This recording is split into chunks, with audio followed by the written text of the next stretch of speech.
Though now live to Washington. Correspondent David Smith is there. He can bring us a few more details. David, what are you hearing from Washington this hour?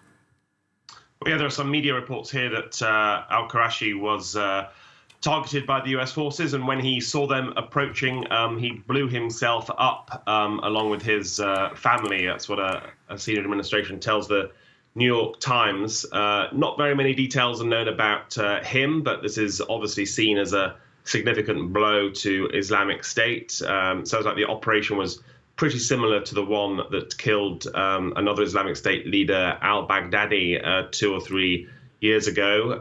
Joe Biden's statement paid tribute to the bravery of the troops who carry this out in an area that is known to be full of jihadists and Turkish-backed militias. We also know it comes just a few days after US forces were also involved in a battle to retake a prison from Islamic State that had been overrun. So an increase in activity there, and interestingly, some commentators in Washington suggesting this is quite timely for Joe Biden to give a show of strength as he's facing down Vladimir Putin over Ukraine.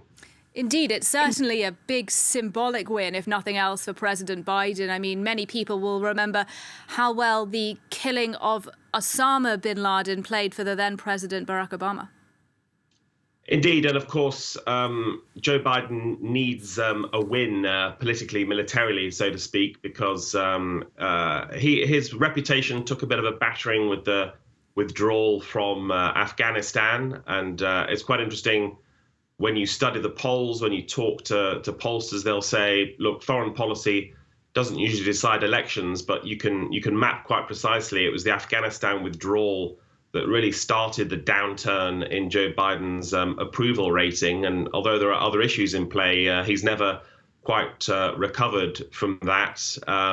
Clearly, there's not been that much attention on Syria or Iraq or on those conflicts of late with so much else going on, but this will refocus attention, and Biden will be able to claim that he's maintaining focus on the Islamic terrorist threat. And just like Trump before him, he'll be able to point to this as dealing a significant blow to Islamic State and those forces, and again sending a message to the rest of the world that America remains on point with this mission. David Smith, live in Washington. Thanks very much indeed.